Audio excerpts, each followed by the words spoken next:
Hi homesteaders, my name is Melissa with Going in Homestead, and welcome to my channel where we focus on homesteading skills, self-sufficiency, and resilience. And today I'm going to talk to you about having a year's worth of food in your pantry. It's April. We just got working on the garden. Our garlic is really going really well. We planted some spinach yesterday. I would like to do some freezer spinach this year, plus some fresh spinach for fresh eating. And I thought what I would just talk to you about is how we've been able to work through not using the grocery store. So here's my pantry behind me. I have shared my pantry back here before. This is an old wardrobe that Steve actually made into a food pantry for me. He customized it to actually work with all of my jars, and it's starting to get kind of empty. We're going to do a tour of the freezers as well. And I have another pantry, which is really not very clean, but I'll probably show you that as well. But what we did last year is we decided last year that we've had a garden for several years now. And we used to garden, and I used to can when the kids were younger. I had a huge garden at our first house.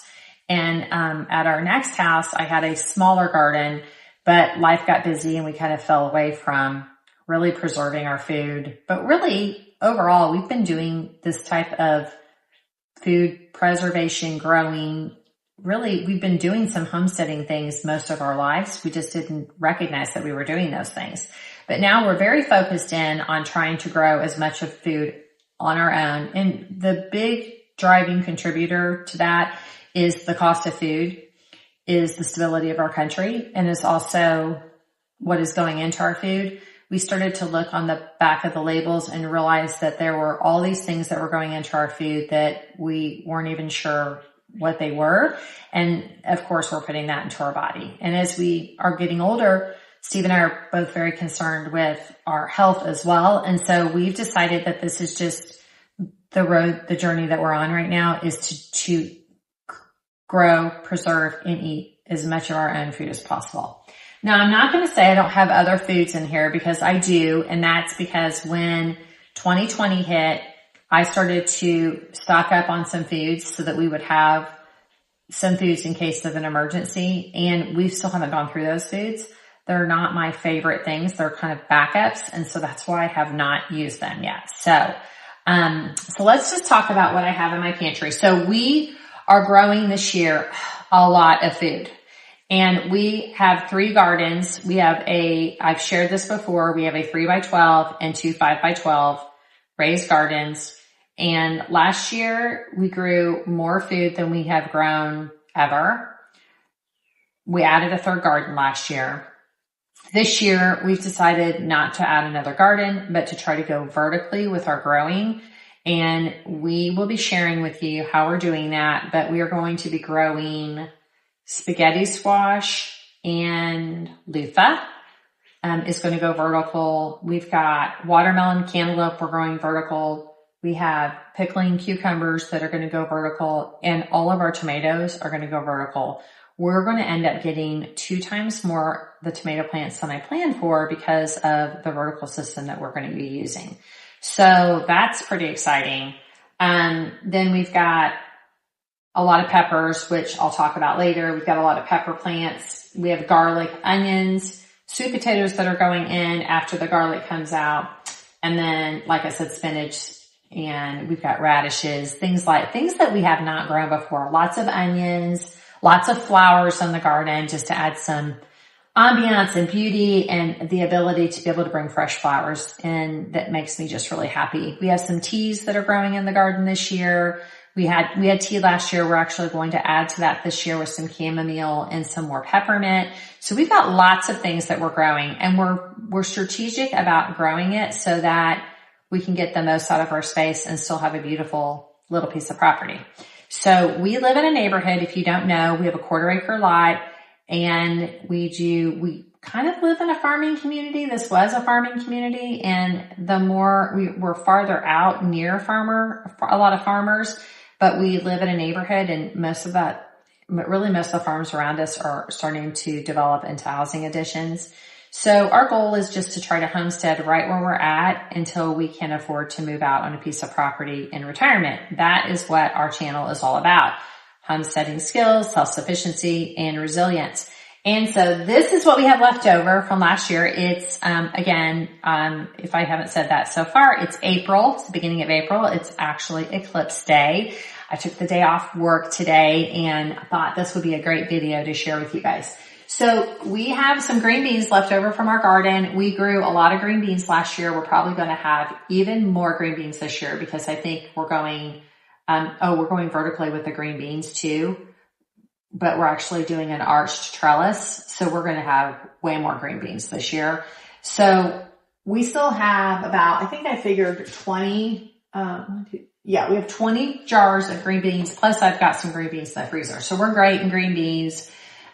Green beans will last for years if you can them correctly. So what I did last year, we had green beans left over last year and I just ate the green beans from the year before and then we worked into the new green beans. That's what we'll do this year. So we'll start over here and then work through that.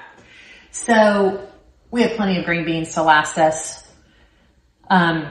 really until these green beans will probably last us until December because we do not eat green beans every week. I've got some meats that are canned. I'll talk about that in a bit when I go through my freezer storage with you guys. But I do a lot of meat canning, and I do that for a couple of different reasons. First of all, I do it for just for a quick meal. It's great. We're so busy. We have a winery. We both work full-time jobs, and we've got this homesteading channel, so we're pretty busy. Plus, we try to hit the gym a couple days a week. So, and we've got a small group on Tuesday nights. So Steve and I stay really busy. We really feel like being busy keeps us young. And also we have a purpose in our lives and we just continue to do what God tells us to do, directs us to do. And so sometimes that means meals have to be quick. And in doing a meal that's quick, I cook something for us pretty much every night, or we have at least something home cooked almost every night.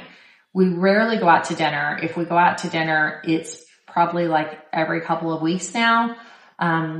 We have people over for dinner. They have us over for dinner. We really are just really working in our community to be just more conscious of not putting things in our body that is not healthy. Plus, it's a money thing. It's expensive to go out to dinner. So I have pork, beef, and I think I still have some chicken left in here. Yeah, I've got some canned chicken too. I love canned chicken because canned chicken is great for a salad in the summer. I just stick it in the skillet, kind of heat it up, shred it apart, and throw that on top of a salad with some vegetables. And then our friends actually make dressing, so we use their dressing. That's a Brick House dressing, if you don't know. We'll link in this description. I'll link their dressing. You can buy their dressing on Amazon. So we actually have some peppers, some corn. I've got some applesauce, some salsas down here that's still left. Then also I've got a couple of this is my pizza shelf. I have pizza sauce, which we still have some left over from last season. I need that from our tomatoes in our garden. And then I've got some sausage. And the only thing I don't love about this canned sausage is you get that little level of grease, which I probably need to be better at getting that off next year, but it's fine. I actually just canned this in January and we've already used almost all of it. It's great for a last minute pizza. I'll do a sourdough pizza crust and everything. Pepperonis in the freezer. I can basically throw together, if I have a sourdough pizza crust prepared, I can throw a pizza together pretty quickly for like under $5, which I don't even know if it might even be cheaper than that, but it's way cheaper than getting a pizza carry out. It's like $30. So that saves us a lot of money. I've got some beans that I do too. If we ever need beans for chili, I can all of my own beans as well. I buy dry beans from Azure Standard. I buy them in bulk and then I can them. I very rarely use my bulk beans to can or to cook fresh. I typically can them and then just throw those in whatever meal I have. I've got some chicken. I have a lot of broth. This is like broth that I have that is like my backup, but I've got broth in another cabinet in there. I've got beef broth, chicken broth, and vegetable broth. So, and I basically just use it interchangeably. Plus I have some in the freezer. So we have some empty shelves. You can see things are starting to get a little thin here. Like I said, it's April, the beginning of April, and it's April 8th. I had to remember that because it's eclipse day, April 8th. I've got some soups and stews up here. When I'm done with our soups, sometimes I'll make a double batch of soup. I actually can these soups so that Steve can take them for lunch. So we've got some Brunswick stew. I know there's some enchilada soup up there. There's some chili. That is a great way also to have a quick meal. We've got that, but also I always have to have something for him to have for lunch. So we're starting to work through this, but again, this is what we have left over after storing food for a year. So all of the food that you see here is stuff that I have canned in the past year. I had tomatillos in the freezer that we had not finished. I was not able to make salsa. So in January, I was able to make salsa. I just threw those tomatillos in the freezer because I ran out of steam and ran out of time in the fall. And that is something you can do. You can throw your tomatoes in the freezer too and make salsa later in the year. So it's a great winter project to work on. So this is my main canning pantry. You can see it looks great. I wanted to show you also, this is my corn. And last year I bought from a local corn grower. This is jalapeno corn. And there's not a lot there, but I'm getting ready to show you our other storage of corn. I was trying to figure how many jars of corn would we need for a year. And in doing that, basically, when I plan for how much food that Steve and I need for a year, I look at like what we're eating right now. And so my thought was normally we eat a protein and a vegetable. So I thought if we had, there's 52 weeks in the year, if we had 52 jars of corn, we would probably eat 1 jar of corn a week. Well, that has not happened at all. And so I did not freeze the corn specifically because I did not have room in the freezer.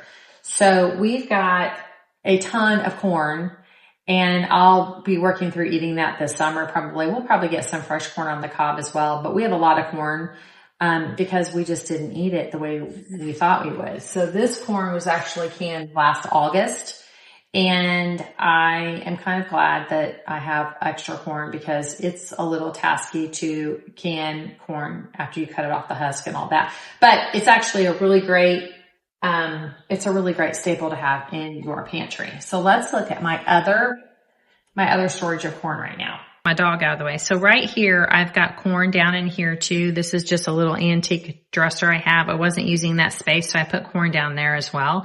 So as you can see, we have plenty of corn to last us probably another year. I'm not going to worry about canning any corn or freezing any corn until maybe sometime in 2025.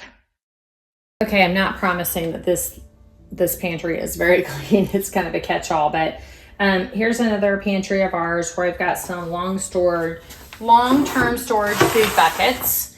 I've got some flours, beans. Let's see, we've got some wheat berries. And I've got another closet of other long-term storage things as well. We've got all kinds of broth down here. One thing that I made last year, not really used yet, is corn stock, which was stock that it's like beef broth, but made out of made out of corn. So I just put the stalks of all the corn into a pot and cooked it down and got corn broth. It's really great for things that you're going to use corn for, like corn pudding, cornbread.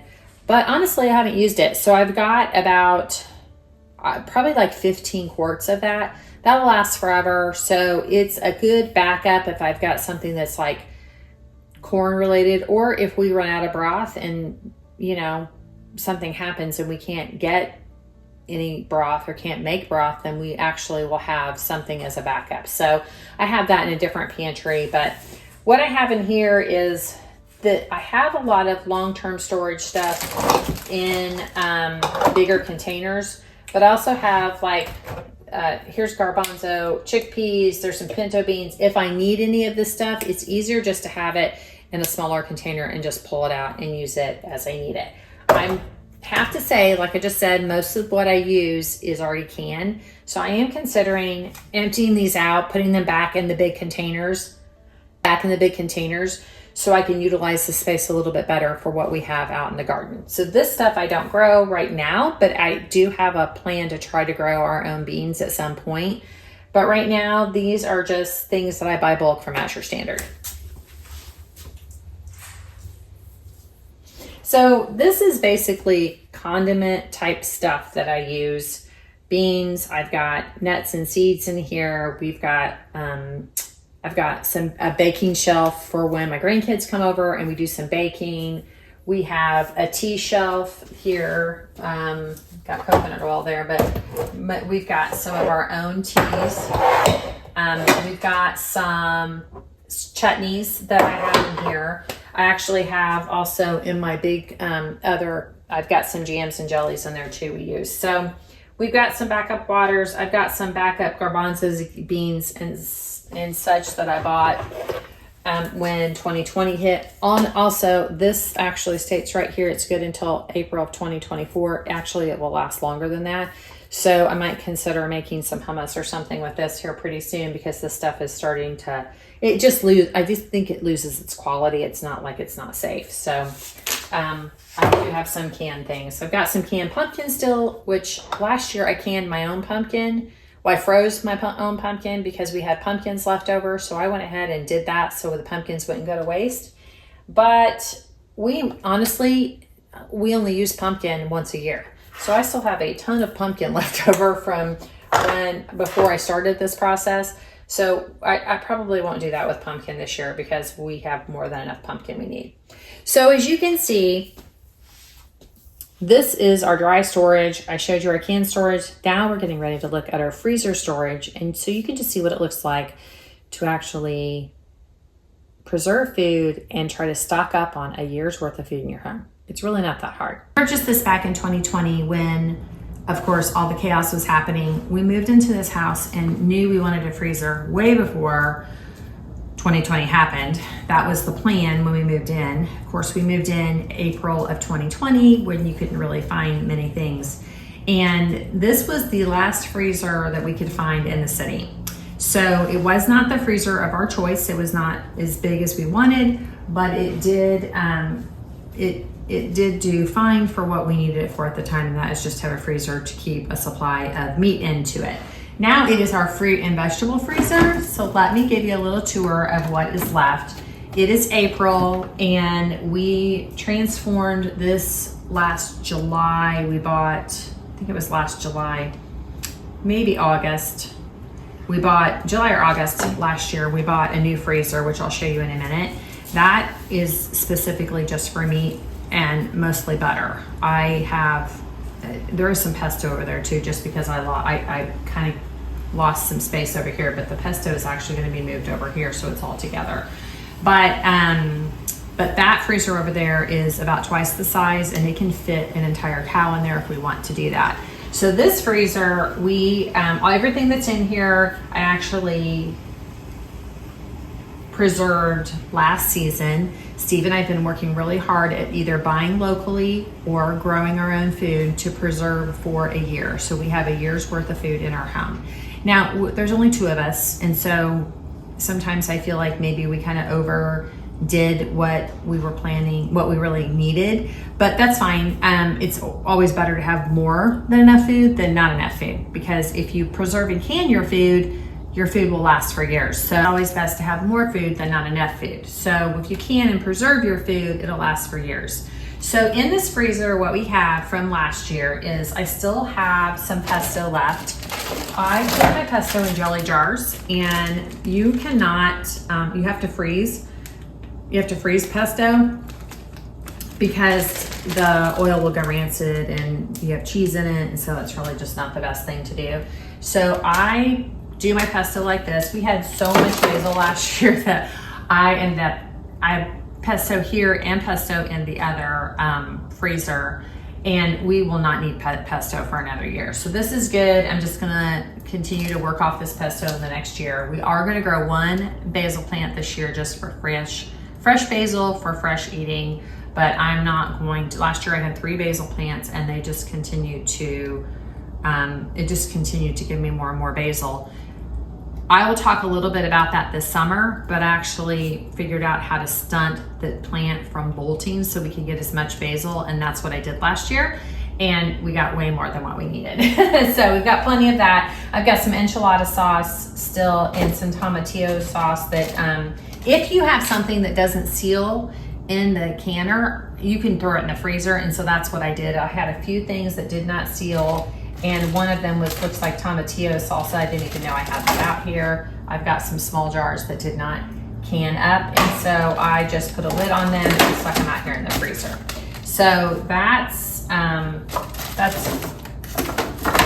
perfect. So then we have vegetables up here, and most of our vegetables are peppers, onions, and garlic. I have some onions right here that are frozen. The reason I have frozen onions is because we bought onions from a local grower. I don't think they cured them. We did not cure them, and so they started to turn, and so Steve and I actually chopped all the onions up. And we did the same thing with the garlic. We bought garlic from Azure Standard. It started to turn as well. And so we did not want to lose any of that food. We're very passionate about not losing any food because it costs money to replace that food. So we cut up the garlic and the onions, froze them. It's been fine. Not really my favorite way to use garlic and onions because there's a lot of water content in here. But if you throw this in a pan and cook it down with some olive oil, the water will cook out of it. It's fine. So we only have about 4 containers left of onions. This will probably get us, I might have one in the freezer in the kitchen, I'm not sure, but this will get us until onion season this year, which will be, in the fall, in December or the fall. My plan is to cure those onions and to braid them and to keep them for a year. And I bought a long storage onion. This also is not a storage onion. I found out that I bought from a local grower, but I'm growing storage onions that will last 9 to 12 months in our home. So that's good news too. Peppers, we grew some peppers last year. I didn't love our pepper selection. They turned out to be yellow jalapenos. I did not grow them from seed myself. So they were from a garden center, and the garden center must have had them mismarked because they were not the green jalapenos. They were like a yellow, kind of a softer, almost like a peppercini type, but they were really spicy.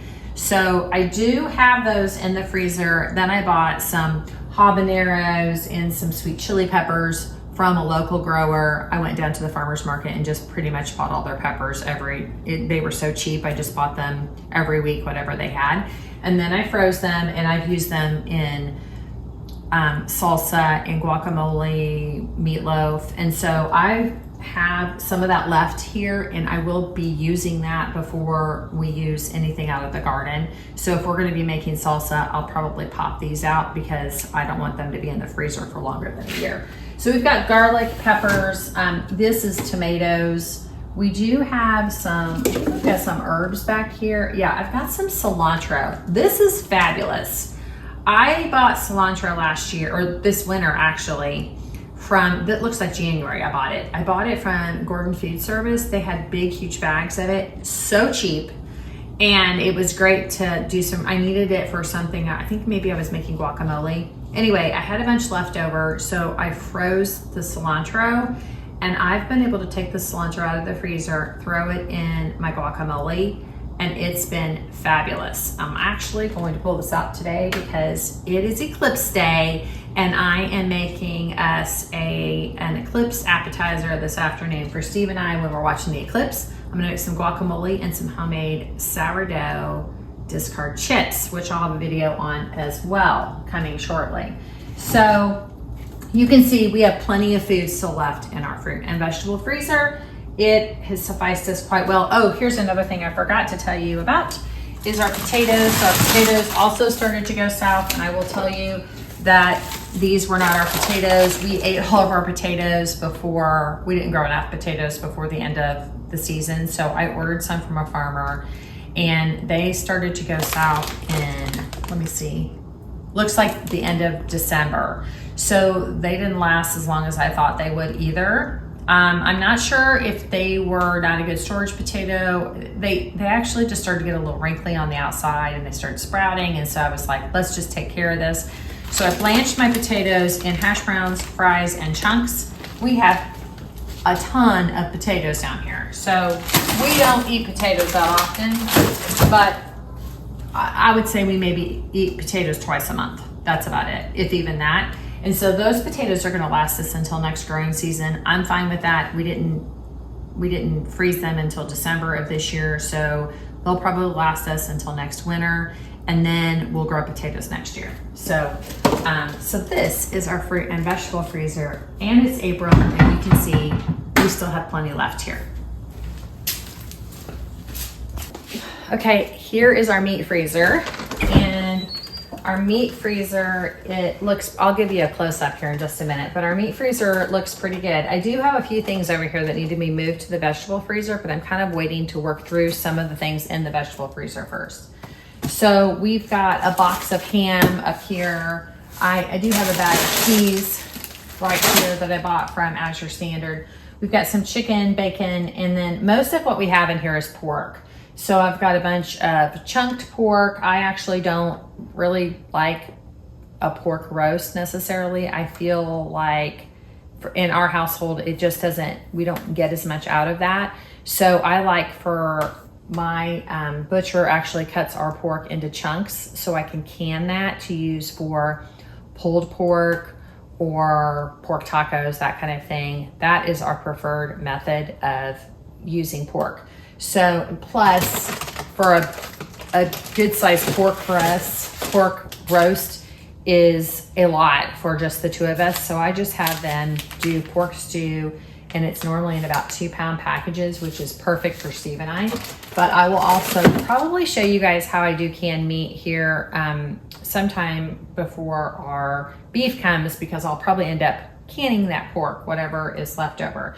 But basically, I'm gonna clean this out. We're gonna work through this. We ordered this, I wanna say I got the pork like in maybe January of this year, and we were pretty much out of beef at that time. I do have some ground beef left down here with some ground pork. We've got some chicken that I buy locally, I buy in bulk. And then we, like I was saying earlier, we've got some more, I've got some more pesto over here too. So there's a few things. I've got some spinach and some nuts and some butter. The plan is to move all of that over into the vegetable freezer, so this freezer is full.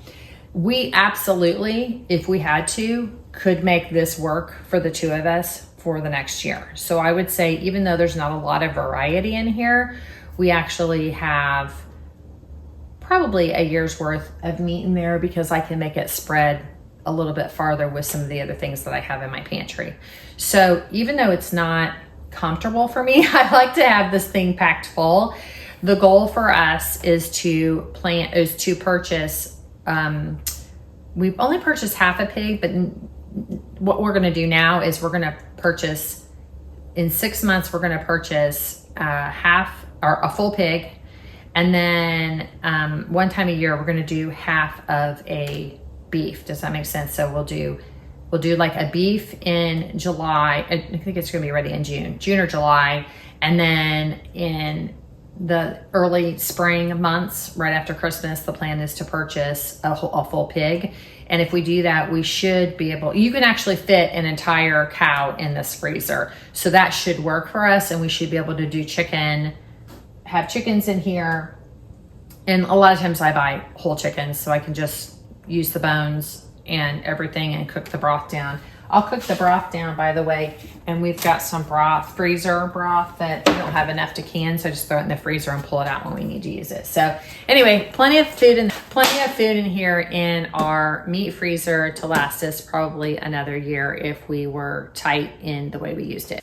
Okay, so how do you plan for what you're going to grow, preserve, or buy locally from your farmers for a whole year worth of food?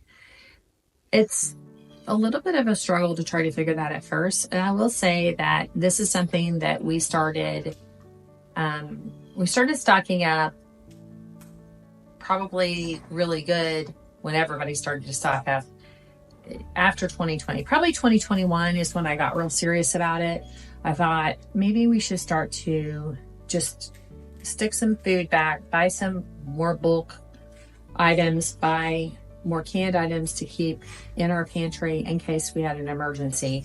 And then last year I started to think, what would it look like if, especially with the grocery prices going up, what would it look like if we decided to preserve enough food in our home for us to not only feed ourselves, but feed our kids and our grandkids if and our parents if something were to happen.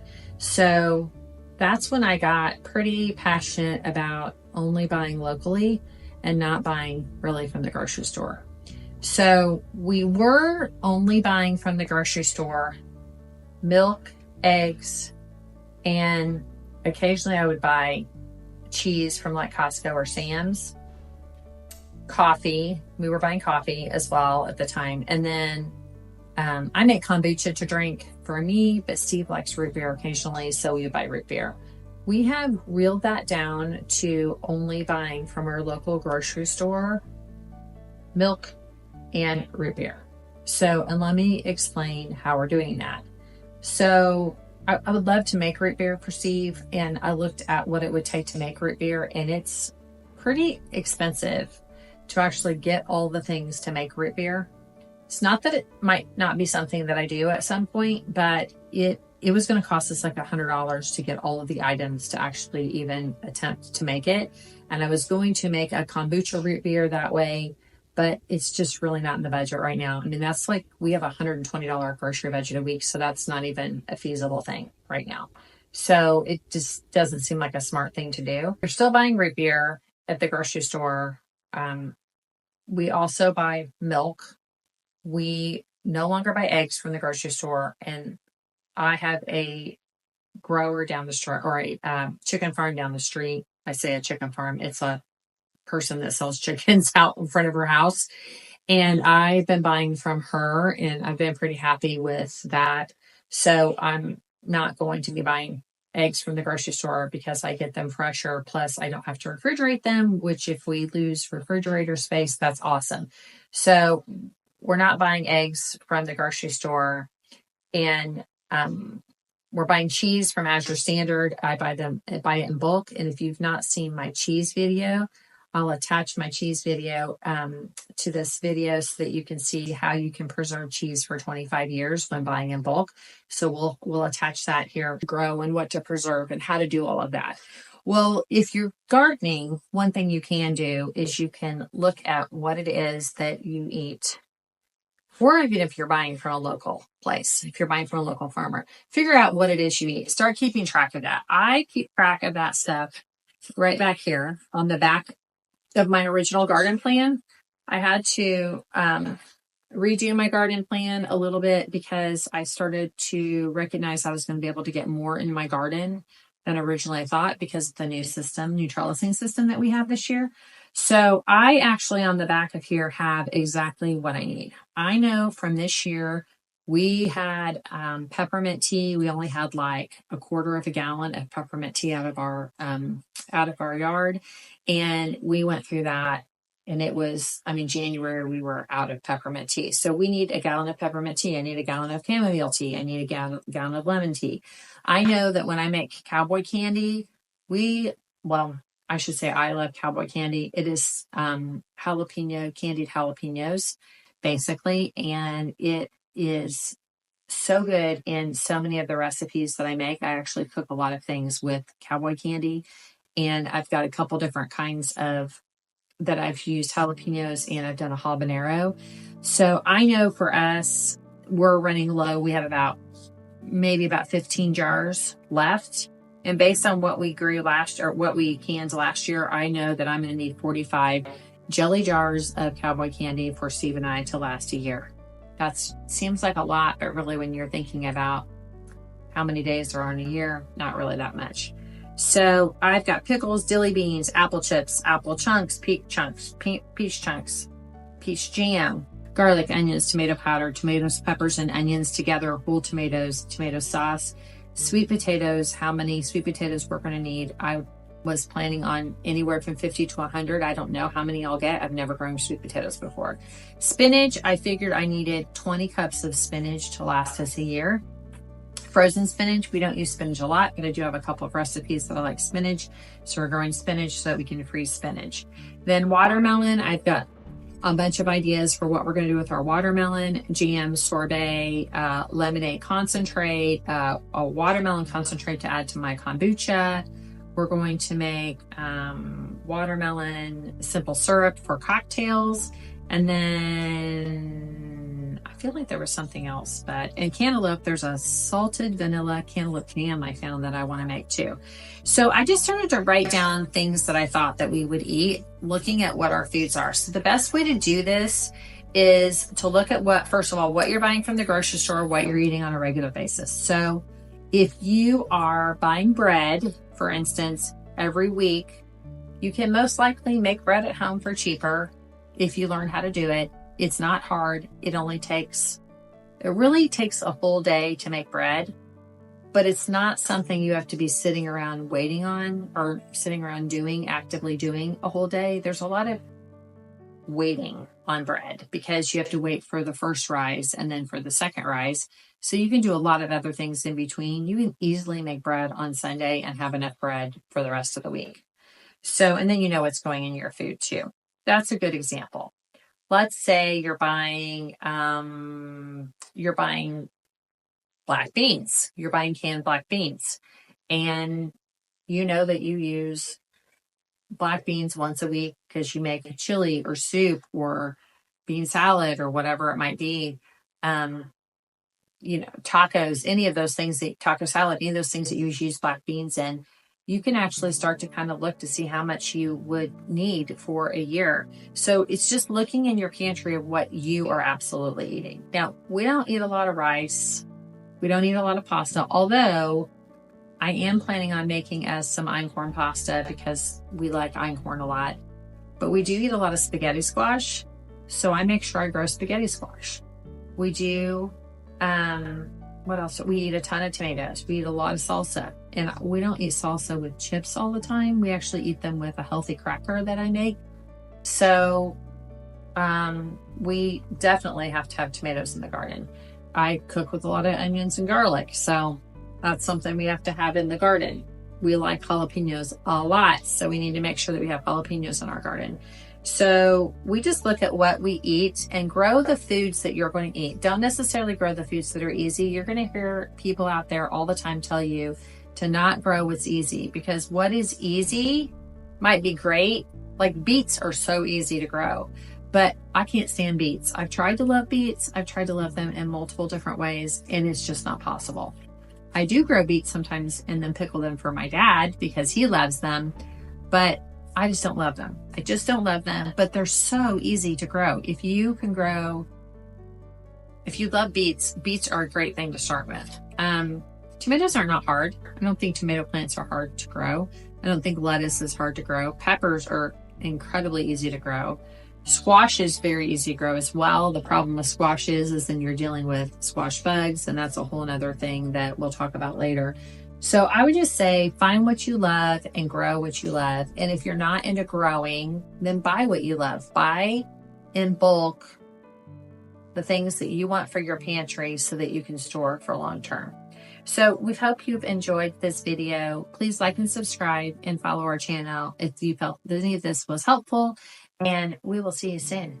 Bye.